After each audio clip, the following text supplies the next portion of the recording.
안녕하세요.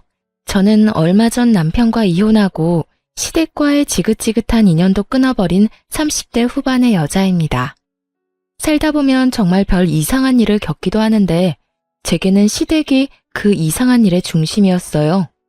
살면서 이 정도로 치사하고 더러운 인간은 난생 처음이었거든요. 그래서 오늘은 그 시댁 사람들이 한 짓에 대해 한번 까발려 볼 생각입니다. 저와 남편은 나이차가 좀 있어요. 제가 30대 중반이었을 때 남편은 40대 초반이었거든요. 솔직히 연애할 때 남편은 정말 못 봐줄 정도였어요. 나이 40에 돈 모아둔 것도 없었고 삐쩍 말라서 한마디로 엄청 불쌍해 보였어요. 게다가 직장은 중소기업조차 되지 않는 아주 작은 회사였고 월급도 그 나이 때 남자에 비하면 박봉이라고 할 만큼 적게 벌었어요. 그런데 왜 제가 그런 사람과 결혼을 했는지 궁금해하는 사람들이 있더라고요. 네가 도대체 뭐가 모자라서 그런 노총각한테 시집을 가? 남편과 제가 결혼한다고 했을 때 저희 언니가 했던 말이에요. 두 분 부모님은 원래부터 자식들 일에 가타부타 말하는 분들이 아니셨어요. 그저 지지와 응원을 보내주실 뿐 저를 비난하는 일은 없었죠. 그런데 저희 언니는 달랐어요. 언니는 무엇이든 저에게 솔직하게 말해줬거든요. 근데 사람이 참 착해? 한눈 팔 것 같지도 않고. 너 한 번 실패한 걸로 너무 눈이 낮아진 거 아니야? 네가 뭐가 모자라? 너 자존감이 낮아진 건 알겠는데 아무리 그래도 나보다도 훨씬 나이 많은 아저씨를? 사실 언니가 걱정하는 게 뭔지 알았어요. 하지만 저는 이때 굉장히 자신감이 하락해 있었거든요. 저에게는 30대 초반부터 사귄 남자가 있었는데 그 남자와 결혼을 앞두고 있었는데 남자가 바람을 펴서 결국 파혼에 이르렀거든요. 사람들이 결혼까지 안 간 게 다행이라고 했을 만큼 그 남자는 최악의 사람이었어요. 그리고 그 사건을 계기로 저는 자신감을 완전히 상실했죠. 제게 사기를 치려던 인간이 워낙 잘생긴 데다가 유들유들한 성격이었다 보니 무의식 중에 그런 남자와 정반대되는 사람을 고른 것 같기도 했죠. 그렇지만 정말로 그런 이유만으로 그 사람과 결혼하기로 한 건 아니었어요. 그만큼 그 사람이 순수하고 착했거든요. 그래서 더 끌린 거예요.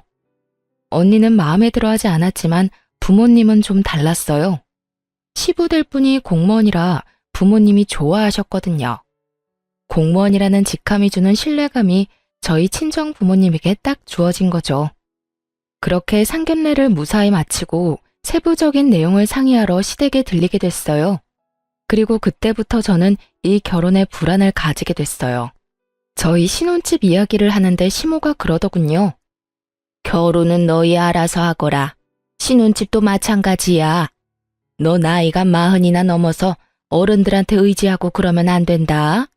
그러면 사람들이 욕해. 아직 돈 벌 수 있는 날도 많고 힘도 있지 않니? 그러니까 알아서 결혼해. 결혼식에 우리는 아버지 은퇴하고 나도 일 안 하니 신경 많이 못 써줄 거다. 그 말을 듣고 솔직히 좀 많이 당황했어요. 남편이 예전에 저한테 말한 적이 있었거든요. 자기가 여태 돈을 많이 못 모아둔 이유요. 월급 받을 때부터 시모에게 한 달에 100만 원씩 용돈을 드렸다고 했거든요. 솔직히 남편 월급이 정말 박봉인데 그 박봉에 매달 100만 원을 시댁에 드렸다니 기대를 좀 했거든요.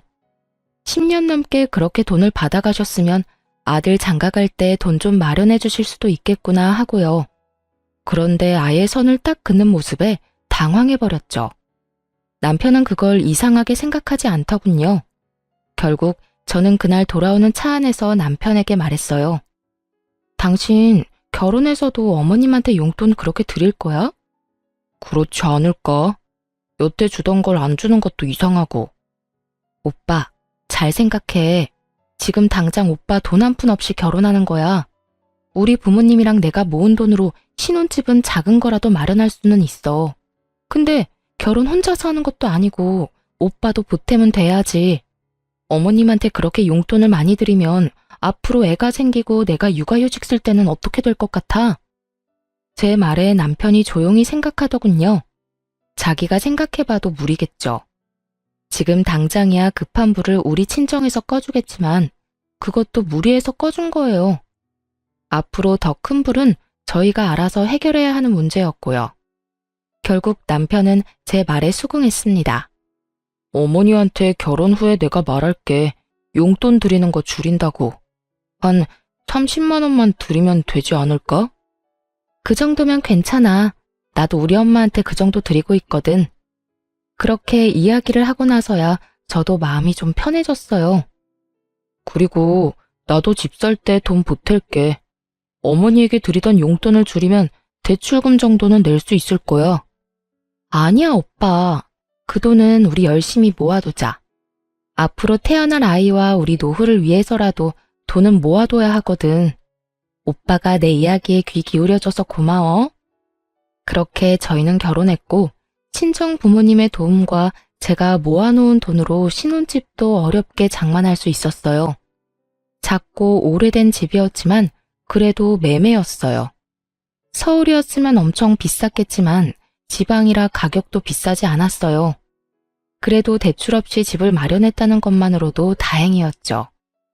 결혼하고 나면 좋은 일만 있을 줄 알았는데 그렇지만도 않더군요. 저는 간호사로 병원에서 일을 하는데 제가 일하는 병원이 시댁과 가까웠어요. 결혼한 그달부터 시모가 저를 매번 시댁으로 불렀어요. 저의 출퇴근 시간을 체크해서 꼭 일을 안 할 때 불렀어요. 그리고는 정말 쓸데없는 일들, 자기가 하기 싫은 일들을 저한테 시켰어요. 오늘은 설거지랑 냉장고 청소 좀 하고 가거라. 어깨가 아파서 아무것도 못하겠어. 냉장고 청소하고 나면 화장실도 좀 청소해 놓고 곰팡이 핀 곳이랑 줄눈 있는 부분 하얗게 만들어놔. 그렇게 말하며 자기는 소파에 앉아서 어깨를 통통 두드리며 TV를 보고 있더군요. 저는 보수적인 집단에서 자라서 시모가 며느리에게 일 정도는 시킬 수 있다고 생각해요. 나이 많은 연장자에 대한 공경이라고 생각한다면 못할 것도 없었죠. 하지만 제게 그런 일을 시키고 싶다면 그 밑바탕에는 서로에 대한 최저한의 존중이 깔려 있어야 하는 거 아닌가요? 일 다 했으면 가봐라. 너 있으니까 편하게 못 쉬겠어. 다음에는 좀 더 빨리 할 수 있도록 하고. 제가 시모의 일을 도와줬다면 수고했다 말 한마디, 따뜻한 눈길 한번, 그거라도 저한테 줬어야 맞는 거죠. 그랬다면 그것만으로도 보람과 뿌듯함을 느꼈을 거예요. 그런데 시모는 마치 당연히 부려야 할 종년을 부린 것처럼 굴더라고요. 그러면서 저한테 한마디 하더군요. 예, 이번 달 월급도 10일에 나오니? 큰일이네. 너 아범한테 내 용돈 좀 더 빨리 달라고 이야기하거라. 이번 달 모임이 10일 전에 잡혀서 그 전에 옷을 사야 하거든. 자주 보는 것도 아닌데 한 번 입었던 옷을 입고 가는 것도 좀 그렇지 않니? 그이한테 물어볼게요. 물어볼 게 뭐 있어? 그냥 그렇게 하라고 하면 하는 거지. 정말 고압적인 자세로 그런 말을 하는 시모를 보며 시모가 저를 그리 반기지 않는다는 걸 알게 됐죠. 그날 저녁 저는 남편에게 시모가 용돈을 빨리 받기를 원한다고 말했고 남편은 이 기회에 용돈을 줄여서 드리겠다고 말하겠다고 했고 저도 함께 시댁에 가기로 했어요. 시댁에 가서 시모에게 봉투를 건넨 남편에게 시모가 의아한 듯 묻더군요. 그냥 계좌로 붙여주면 되지 왜 갑자기 현금을 가져와? 그렇게 이야기하며 봉투를 열어 확인하던 시모가 인상을 팍 찡그리더군요. 너 이건 뭐야? 왜 30만 원밖에 안 들어있어? 나머지 70만 원은 어디 갔니? 어머니, 그 일 때문에 드릴 말씀이 있어요. 저도 이제 결혼했고 아이도 곧 생길 건데 어머니 용돈으로 100만 원씩 드리는 건 좀 무리인 것 같아서요. 이번 달부터는 30만 원만 드릴게요. 너 이게 무슨 짓이야? 설마 네 짓이니? 네가 우리 아들한테 바람 넣었어? 어머니, 그런 거 아니에요. 솔직히 지금 결혼하면서 마련한 신혼집도 이 사람이랑 장인어른께서 다 도와주신 거잖아요. 결혼할 때 저는 해간 것도 없고요. 지금 많이 저축해야 애가 태어났을 때 조금이라도 더 큰 집으로 이사갈 수 있겠죠. 네가 처갓집에 도움을 받았으면 그건 네가 해결할 일이지. 설마 처갓집에 도움 좀 받았다고 내 용돈 깎아서 사돈한테 돈 주는 거야? 그런 거면 엄마는 용납 못한다. 어머님, 그런 거 아니에요. 오빠가 여태껏 살면서 신세진 게 많아서 용돈을 그렇게 드렸잖아요. 하지만 이제는 분가해서 사는데 이러면 두 집 살림이라 돈이 더 많이 들어요. 당장 저 임신이라도 해서 일 못하게 되면 지금 모아놓은 돈으로 버텨야 하는데 저는 집 사느라 돈 다 썼고 오빠는 모아둔 돈도 한 푼 없어요. 그러니 지금부터라도 부지런히 모아야 아이 낳고 살죠. 그러니까 어머님이 이해 좀 해주세요. 무슨 이해를 해? 네가 뭔데? 우리 아들 월급 가지고 이래라 저래라 하는 거니? 너 결혼했다고 우리 아들 월급까지 네 맘대로 할 수 있다고 생각하는 거 그건 오산이야. 왜 네가 중간에서 난리야? 굴러 들어온 돌이 박힌 돌 뺀다더니 딱 그 꼴이구나. 너 이런 식으로 우리 아들이 나한테 주는 돈 갈취하려고 결혼하자고 한 거니? 결혼할 때부터 이상했지. 다 늙은 노총각하고 30대 중반의 젊은 여자가 왜 결혼을 하겠어? 너 돈 때문에 우리 아들이랑 결혼한 거지? 막말도 이런 막말이 없었습니다. 어떻게 노총각이 돼서 겨우 결혼한 아들 앞에서 그런 소리를 하는지 이해가 안 갔어요. 사람을 돈 보고 결혼하는 여자로 몰아가니 저도 참을 수가 없었어요. 어머님, 돈 보고 결혼했으면 제가 이 사람이랑 결혼을 왜 하겠어요? 지금 돈 쓴 것만 봐도 그래요. 저희 집이랑 제가 다 했지 이 사람이랑 어머님이 뭐라도 해주신 거 있으세요? 결혼할 때 그러셨잖아요. 결혼할 때 도움 같은 거 바랄 생각 하지 말라고요. 그래서 저희 쪽에서 다 했는데 지금 무슨 말씀 하시는 거예요? 결혼 축의금까지 싹싹 긁어가셨으면서 어머님은 저한테 그런 말 하시면 안 되죠. 얘 말하는 것 좀 봐. 어디 어른한테 두 눈 똑바로 뜨고 큰 소리야? 내가 돈 안 해줬다고 너 지금 나한테 큰 소리 치는 거야? 너희 집에서 집해왔다고 유세 떠는 거냐고. 어머님이 먼저 저를 돈 보고 결혼한 여자 취급하셨잖아요. 그리고 제가 틀린 말 했어요? 그러는 어머님은 이 결혼이 마음에 안 드시는 건가요? 앞으로 생길 손주부터 생각 좀 해주세요. 저는 그렇게 말하고 시댁을 뛰쳐나와 택시를 타고 집으로 왔어요. 집에 있으니 남편이 슬그머니 집으로 들어오더군요. 괜찮아? 엄마가 그런 식으로 말해서 많이 속상했지. 내가 엄마한테 잘 이야기해놨어. 앞으로는 30만 원만 드리기로 이야기 다 됐어. 나도 오빠한테 미안해. 결혼한 지 얼마 안 돼서 이렇게 큰 소리 내고 할 건 아니었는데. 나 지금 몸 상태가 정상이 아니거든. 사실은 내 뱃속에 우리 아이가 있어. 결혼식 직전에 생긴 소중한 아이가 있어서 나도 모르게 흥분한 것 같아. 호르몬 변화 때문에 감정 기복이 좀 생겼거든. 정말? 아이가 생기다니. 그래서 당신이 그렇게 흥분해서 말했구나. 앞으로는 내가 잘할게. 내가 우유부단한 탓에 당신한테 상처 준 것 같아서 미안해. 이런 남편이 있어서 저는 견딜 수 있었어요. 그런데 시모는 포기를 모르는 집념을 가졌더라고요. 용돈을 줄이겠다고 한 그 다음 주에 바로 연락이 왔어요. 아들, 우리 집이 너무 오래되고 크니까 좀 더 작은 곳으로 갈까 싶다. 그런데 늙어서 시골 들어가는 것도 병원 가는 거 힘드니 안 되고 내가 다니던 병원 근처에 가고 싶은데 돈이 좀 모자라네. 네 이름으로 대출 받아서 돈 좀 마련해 봐라. 옆에서 시모 전화를 함께 듣고 있던 제가 한마디 하려는데 남편이 저를 말리더군요. 어머니, 제가 좀 더 안정기가 되면 말씀드리려고 했는데 저희 아이 생겼어요. 그래서 앞으로 돈 쓸 일은 좀 피할 생각이에요. 지금 있는 집 수리할 곳 있으면 말씀하세요. 제가 보고 수리해야 하는 곳은 수리할게요. 그런데 지금 당장 돈 마련하는 건 무리예요. 아이? 너희 아이가 생겼어? 거짓말 아니야. 나한테 돈 주기 싫어서 애 생겼다고 거짓말하는 거 아니냐고. 무슨 그런 걸로 거짓말을 해요. 어머니, 이제 좀 그만하세요. 저는 괜찮은데 와이프 상처받는 건 안 보고 싶어요. 죄송해요.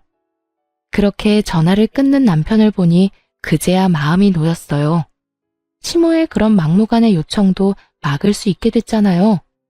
그리고 작은 집으로 옮기면서 돈이 더 필요하다는 시모 말은 진짜 듣고만 있어도 어질하더라고요. 사실 시모는 전업주부로 시부가 주는 돈으로 생활했었는데 사치가 좀 있었거든요. 과시욕도 있고 함께 모임하는 사람들 따라가려니 시부 용돈만으로는 버거웠던 모양이었어요.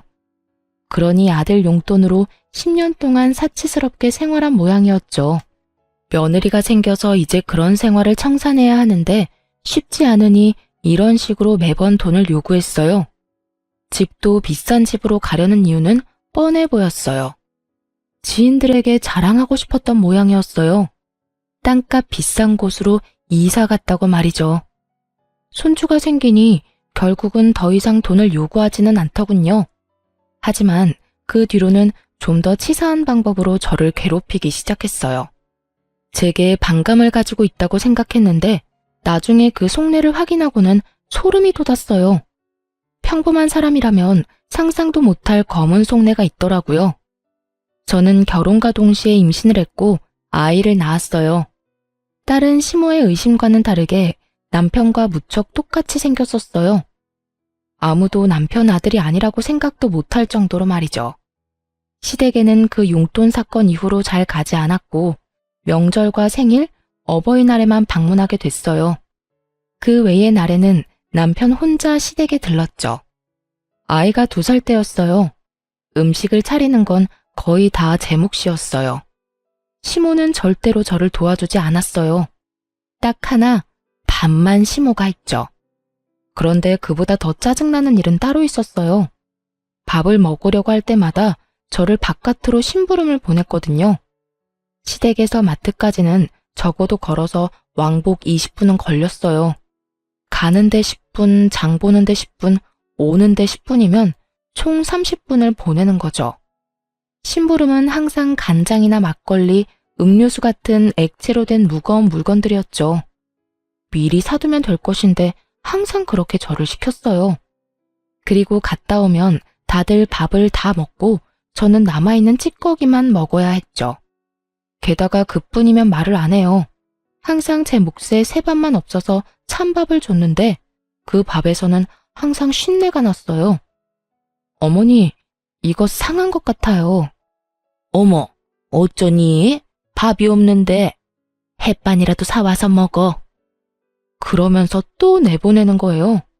한 번이면 실수였나 보다, 정신이 없었나 보다 싶지만 매번 갈 때마다 이런 패턴이니 나중에는 아무리 바보라도 제가 괴롭힘을 당한다는 걸 알게 될 수밖에 없잖아요. 게다가 이번에 명절에 들렀을 때는 제가 아이를 돌보느라 허리에 디스크 증상이 심해서 고생했던 날이었어요.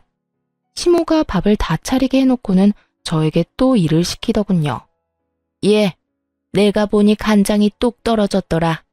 너 지금 마트 가서 간장 좀 사와. 전이랑 고기 간장에 찍어 먹어야 하는데 다 떨어졌네. 아까 전에 요리할 때 확인했을 때는 남아있었던 간장이 하나도 없더군요. 간장을 다 비워버린 모양이었어요. 저는 웃으면서 옆에 앉아있는 남편한테 말했어요. 여보, 좀 다녀와요. 나 허리 때문에. 맞다. 어머니, 제가 금방 다녀올게요. 남편이 그렇게 말하며 후다닥 자리에서 일어섰어요. 예, 네가 왜 가? 넌 밥 먹어야지. 이런 일은 원래 며느리가 하는 거다. 어머니, 와이프 지금 허리가 많이 안 좋아요. 병원에서 디스크 증상 너무 심해서 조심하라고 했거든요. 무거운 거 특히 들지 말라고요. 그러니까 제가 다녀올게요. 여보, 조심해서 갔다 와. 금방 다녀올 테니까 다들 밥부터 드세요. 와이프 오늘 점심도 제대로 못 먹어서 배고플 거예요. 그렇게 말하고 남편이 나가버렸죠. 저는 말했어요. 아버님, 식사 늦어서 배고프시죠? 얼른 밥 내올게요. 예, 너는 남편이 없는데 밥이 넘어가니? 어머님, 남편 걱정보다 아버님이 걱정돼서 그렇죠. 아버님도 배 많이 고프실 거예요. 점심을 너무 일찍 드셔서. 그래도 사람이 없으면 기다릴 줄 알아야지. 넌 어떻게 돼 내가 인정머리가 없어? 그만하고 밥 내와. 한 사람 없다고 나머지가 굶는 게 말이 되냐고 했던 게 당신이었잖아. 어서 밥 가져와. 배고파 죽겠네. 그럼 좀 기다려요. 아직 밥 덜 됐는데. 시모 말과는 달리 밥솥의 밥은 이미 예전에 완성되어 있었어요. 이쯤 되니 너무 명확하더군요. 여태 일부러 저에게 밥을 늦게 먹이려는 거였어요. 민기적거리는 시모 때문에 결국 밥은 남편이 오고서야 먹게 됐죠. 정말 오랜만에 모든 가족이 동시에 먹는 밥이었어요. 그리고 이번에도 시모는 제게만 쉰내 나는 밥을 내놓더군요. 여보, 나 속이 안 좋아서 그러는데 내 밥 나눠 먹자. 당신은 많이 먹어야 해. 내가 이렇게 살찌우느라 얼마나 힘썼는지 알지? 배고프다고 하지 않았어? 갑자기 속이 왜 안 좋아? 근데 어머니, 밥이 이상한데요? 상한 것 같은데 새 밥 없어요? 더 이상 밥은 없다. 밥 먹고 싶으면 햇반 사와서 먹던지. 아니면 너희 집에 가서 먹거라. 그래요? 그럼 저는 나가서 밥 먹고 들어갈게요. 그럼 명절 잘 보내세요, 어머님, 아버님. 당신은 어떻게 할 거야? 밥 먹고 올 거야? 그냥 내 밥 먹어. 내가 안 먹으면 되는데. 아니야. 당신도 요즘 몸 안 좋은데 그거 먹어서 되겠어? 그냥 나는 애랑 나가서 먹을 테니까 걱정 말고. 그렇게 말하며 저는 짐을 챙겼어요. 그러자 남편이 따라오더군요. 여보, 같이 가. 어머니, 다음에 와서 먹을게요. 아이, 밥은 먹고 가야지. 이거 다 어쩌라고? 어머님이랑 아버님이 많이 드세요. 저희는 그러면 먼저 가보겠습니다. 그렇게 저희를 붙잡는 시모를 내버려 두고 밖으로 나왔어요. 속이 시원하더라고요. 왜 여태까지 이러지 않았나 싶었어요. 그렇게 외식을 하고 집으로 돌아왔어요. 그리고 그 뒤로 시댁에서 연락 오면 남편만 보냈어요. 며느리 취급도 안 해주는 시댁에 갈 필요가 있을까요? 그런데 그렇게 몇 번 남편만 보냈더니 시모가 전화가 왔더군요. 너 요즘 왜 집에 안 오니? 며느리가 돼서 집안 행사에 얼굴도 안 보여? 이런 식으로 할 거면 결혼은 왜 했니? 우리 아들 혼자서 여기저기 다니도록 만들 거면 네가 며느리 실격인 거지. 그냥 이럴 거면 이혼을 해. 우리 얼굴 보기도 싫으면 그냥 이혼하면 되지. 뭐하러 질질 끌어? 어머님, 좀 흥분하신 것 같네요. 갑자기 전화 와서 이혼하라고 하셔도 저희는 그럴 생각이 없어요. 그럴 생각이 없으면 우리가 하라는 대로 해야지. 너 혼자 살 거면 뭐하러 결혼을 했어? 시모가 남편에게 무슨 말을 들었는지 말하지 않아도 알겠더라고요. 저는 남편에게 시모와 이야기할 때 혹시라도 돈과 관련된 이야기가 나오면 무조건 선을 지키라고 했거든요. 아마 또 돈이나 달라고 했겠죠. 남편은 거절했을 테고. 그러니 저한테 전화와서 이 난리를 피우는 거겠죠. 시모는 남편에 대한 통제권이 저한테 넘어온 것이 화가 날 정도로 열받는 것처럼 보였어요. 실제로 저는 남편을 통제하는 짓은 하지 않았어요. 다만 함께 살기 위해서 서로 간에 지켜야 할 선을 정해줬을 뿐이었죠. 결혼한 부부가 자기 가고 싶을 대로 가면 부부 생활이 유지될 리 없잖아요. 게다가 시모의 저 행동은 진짜 문제가 있다고 생각했어요. 어머님, 저는 저고 남편은 남편이죠. 부부가 일심동체라도 매일 같이 다녀야 한다는 법은 어딨나요? 그리고 남편이 애도 아니고 혼자 다니는 게 왜 안 되나요? 어머님이 너무 예민하신 것 같네요. 이혼 이야기는 못 들은 걸로 할게요. 넌 뭐가 그렇게 당당하니? 우리 아들한테 무슨 말을 어떻게 했길래 마누라 이야기만 하면 난리야. 그리고 너 우리 아들한테 도대체 뭐라고 하길래 애가 내 말을 듣지를 않아. 네가 내 아들을 너 좋을 대로 써먹고 있잖아. 그건 내 아들이야. 내 아들이 번 돈은 내 돈이고 내가 키워준 값 받겠다는데 네가 중간에서 그걸 낚아채? 내가 가만히 있을 줄 아니? 너 두고 봐라. 내가 아들한테 이야기해서 너희 꼭 이혼시켜버릴 테니까. 그렇게 말하고는 전화를 끊더군요. 정말 어이가 없었어요. 부부 사이의 일을 왜 본인이 결정하겠다는 건지. 시모와 대판 싸우고 나서도 저는 시댁에 얼굴 한번 내비치지 않았어요. 남편에게 그 전화 내용에 대해 이를까 생각하기도 했지만 혼자서 열심히 시댁에 다녀주는 남편에게 이런 일로 더 신경 쓰이게 하고 싶지 않았죠. 그런데 그 전화 이후로 남편이 점점 이상해지더군요. 시모에게 홀라당 넘어가 버린 건지 시모에게 설득당해 버린 건지 모르겠지만 이상한 말을 꺼냈어요. 당신 우리 부모님 얼굴 진짜 이렇게 계속 안 볼 거야? 부탁인데 만나서 한 번만이라도 대화를 해봐. 대화? 아버님하고 대화하라면 언제든지 할 수 있어. 그런데 어머님은 아니잖아. 대화 자체가 성립이 안 돼. 이미 나를 싫어하시는 분이야. 만나면 싸움만 하는데 대화도 할 마음이 있는 사람들끼리 하는 거지. 엄마도 당신하고 이야기하고 싶다는데 당신이 좀 굽히고 들어가주면 안 될까? 여태까지 당신이 원하는 대로 해줬으면 이번 한 번 정도는 당신이 양보해줘도 되지 않을까 싶은데. 그러나 저는 반대했어요. 절대로 받아들이고 싶지 않았어요. 이혼을 하라 마라 전화로 요구하는 시모와 대체 무슨 대화를 나눈다는 말이죠? 그런데 저는 그런 시모와 결국 한 자리에서 만나게 됐어요. 모든 것이 남편의 그림이었죠. 저녁에 외식을 하자고 그러더라고요. 제가 제일 좋아하는 오리고기 가게를 간다길래 좋아서 남편과 함께 나갔는데 그 자리에 시모가 떡하니 앉아있더군요. 예, 왔니? 오랜만에 보는구나. 잘 지내는 것 같아 보기 좋네. 왜 요새 이렇게 얼굴을 안 비추니? 사람이 확 달라졌더군요. 엄청 부드럽게 말하는 시모를 보며 이 사람은 왜 이런 행동을 하나 경계부터 됐어요. 불과 며칠 전에 이혼하라며 난리친 시모와 대화를 나눴기에 이 변화가 더 수상했죠. 그러니 당연히 말이 곱게 나갈 리가 없었죠. 제가 얼굴을 안 비추는 이유는 어머님이 잘 아실 것 같은데요. 뾰족하게 가시가 돋친 제 말에 갑자기 시모가 얼굴을 손바닥으로 감싸더니 엉엉 울더라고요. 얘야, 미안하다. 내가 시집살이를 시키려고 시킨 건 아니다.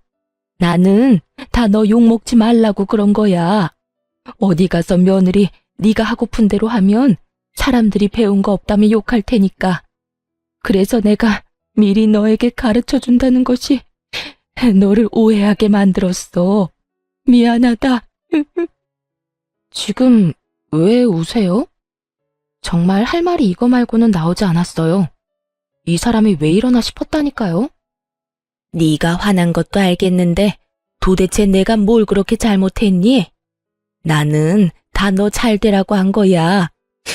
그러니까 오해 풀고 다시 우리 집에도 들리고 우리 아들이랑 같이 잔치에도 나오고 그래. 네가 화났다고 해서 우리 아들에게까지 피해를 주는 건 아니잖니.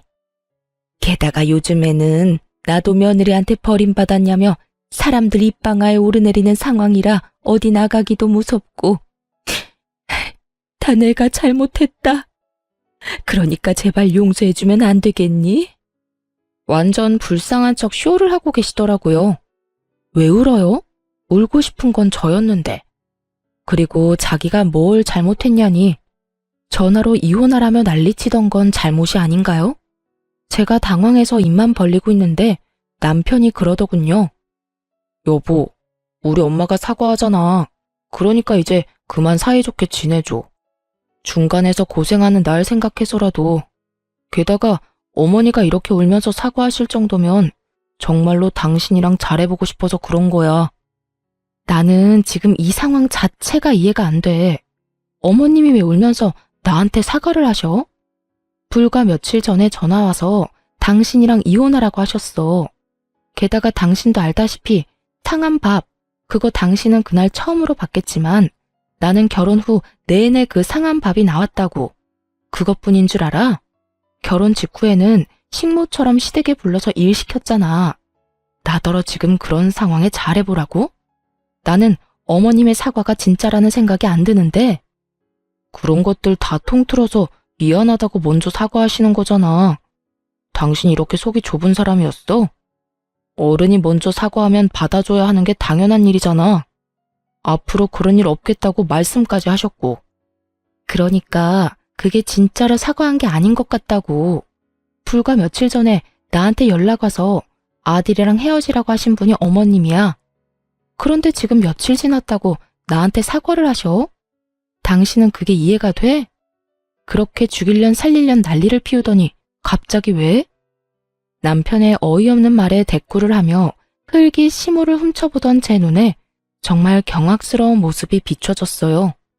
시모가 우리 두 사람의 싸움을 구경하며 싱긋 웃고 있더라고요.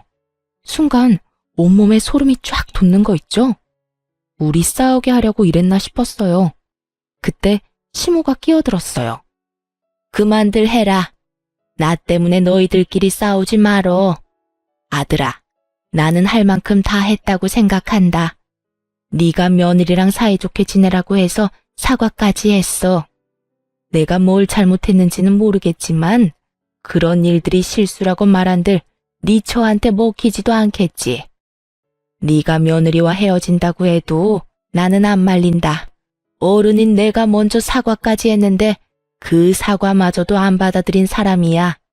그런 사람을 집에 데려다 놓는 거 반대다. 그러니 앞으로는 너도 우리 집에 오지 말거라. 어머니, 갑자기 그게 무슨 말씀이세요? 저랑 연을 끊으시겠다는 말이에요? 그래, 네 처가 이렇게 협조가 안 되면 우리가 연을 끊는 게 맞는 거지.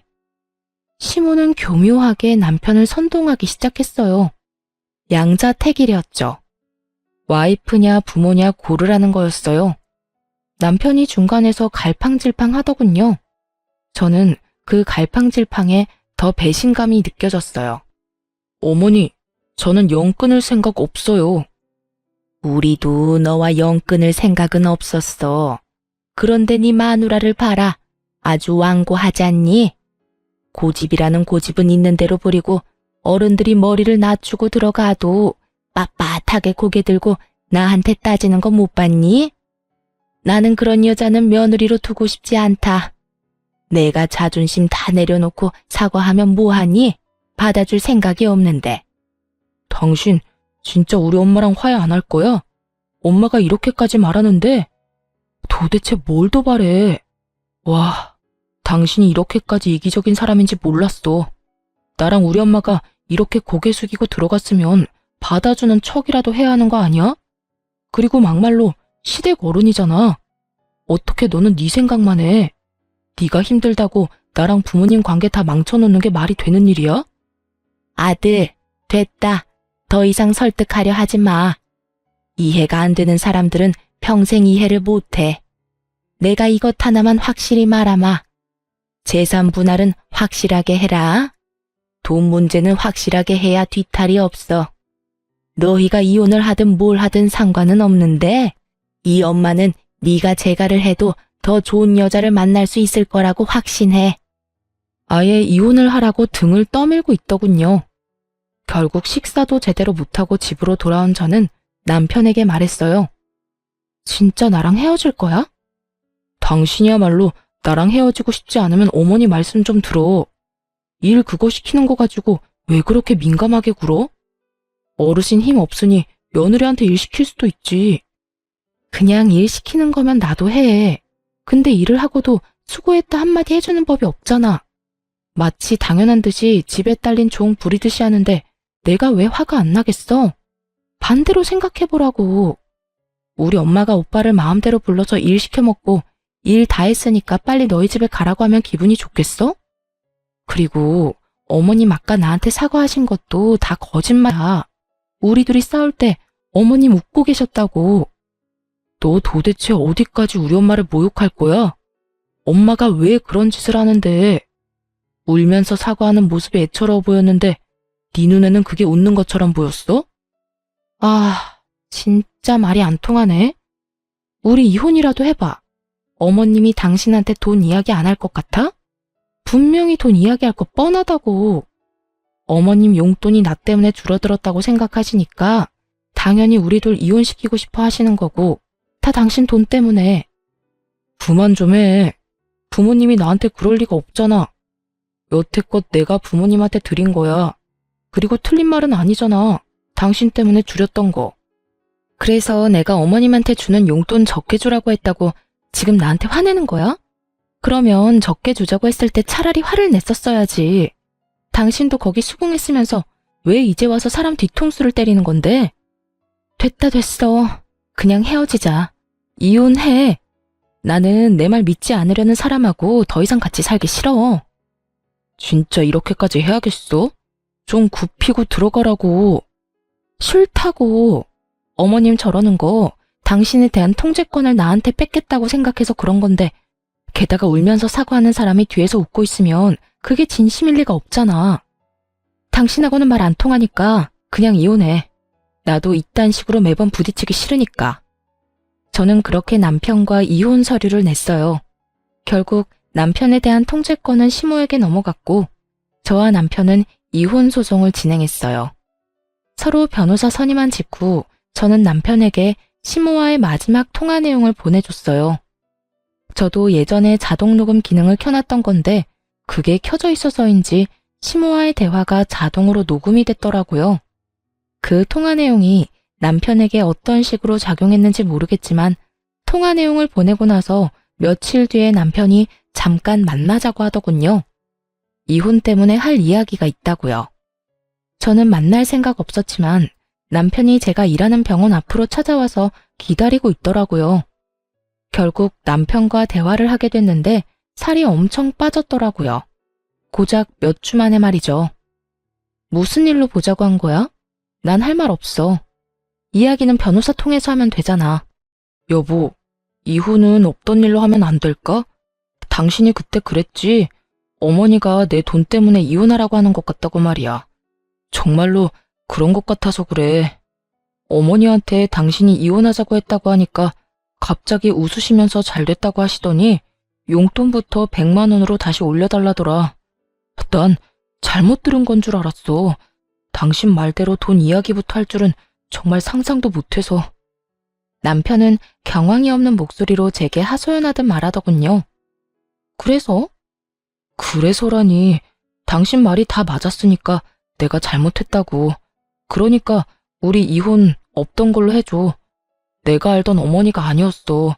그러니까 당신이 맞았던 거지.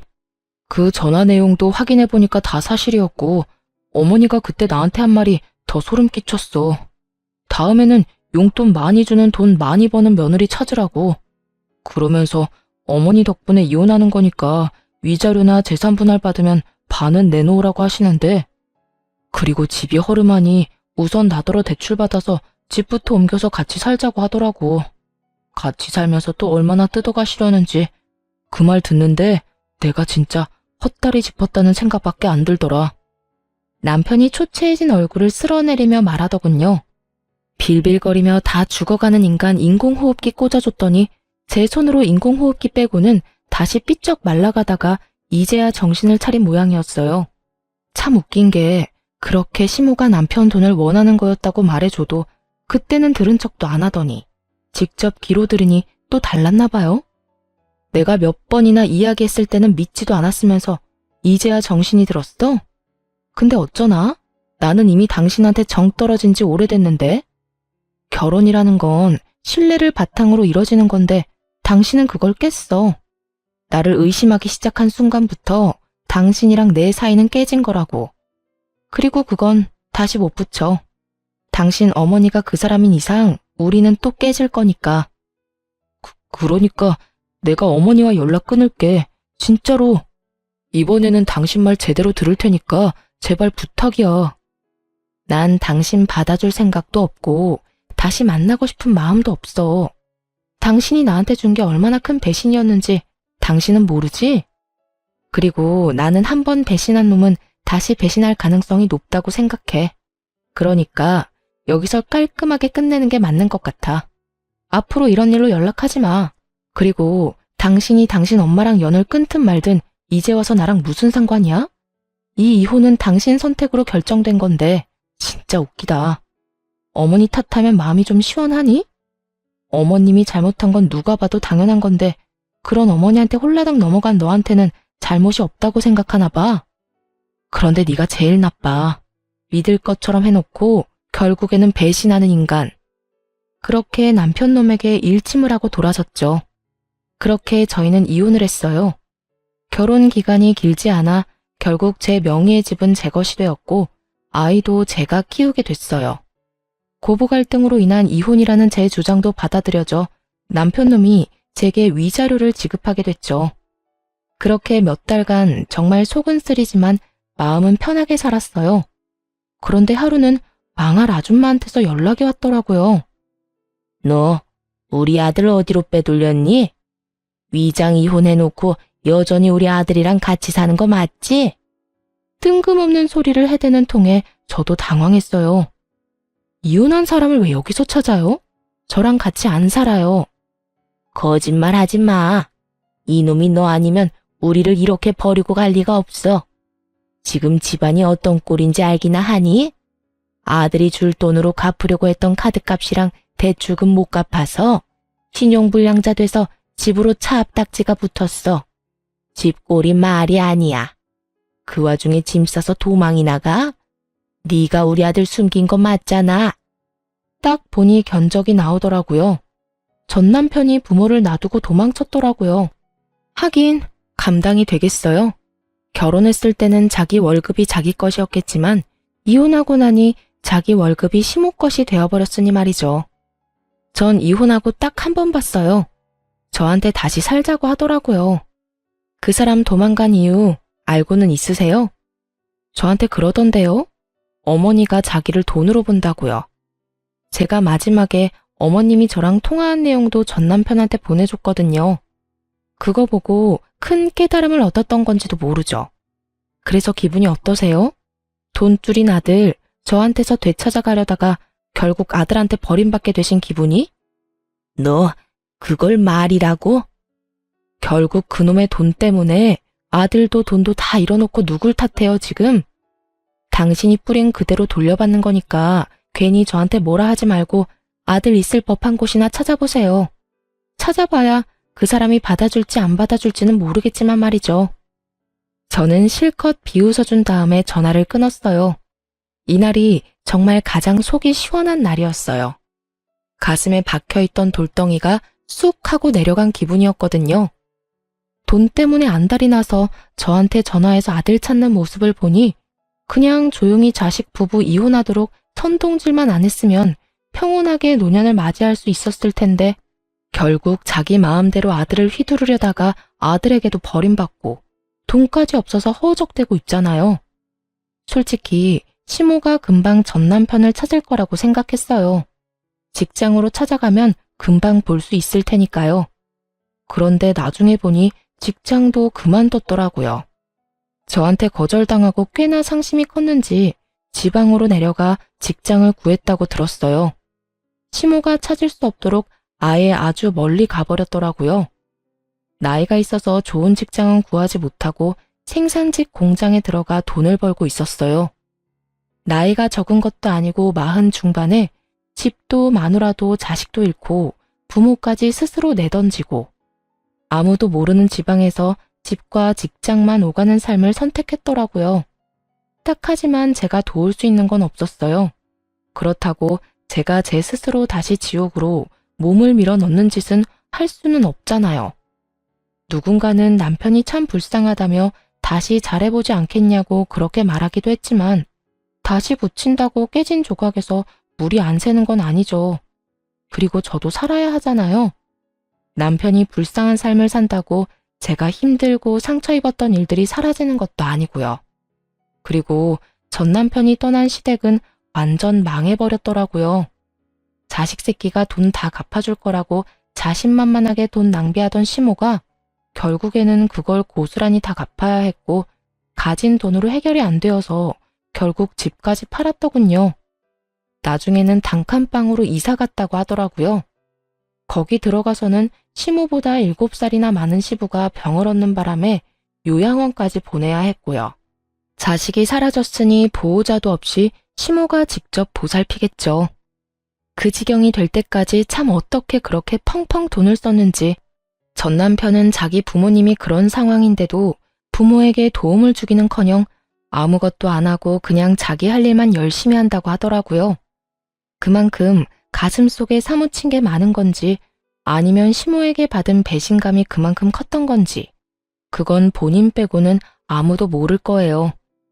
저는 남자에게 크게 당한 게 벌써 2번째라 이제는 연애나 결혼은 아주 넌덜머리가 나요. 아이 키우며 평온하게 시간을 보내는 것도 나쁘지 않고요. 간호사 일이 바쁘기는 하지만 이제는 큰 병원에서 나와서 개인 의원에서 일을 하며 시간을 좀 더 여유롭게 쓰고 있거든요. 그래서 아이와 함께할 시간도 더 많고요. 자식을 돈으로 생각하는 시모가 어디까지 망가진지 확인하고 나니 아이를 키울 때 더 신중해지더라고요. 저런 부모는 되지 말아야겠다는 생각을 자주 해요. 제 글을 읽고 계신 여러분들도 주변에 자식을 돈으로 생각하는 부모나 시부모가 있으면 조심하세요. 욕심은 한도 끝도 없더라고요. 저는 그래도 초반에 빠져나올 수 있어서 천만다행이라고 생각하고 있거든요. 글을 쓰다 보니 길어졌네요. 글 읽어주셔서 무척 감사합니다. 모두들 좋은 하루 보내세요.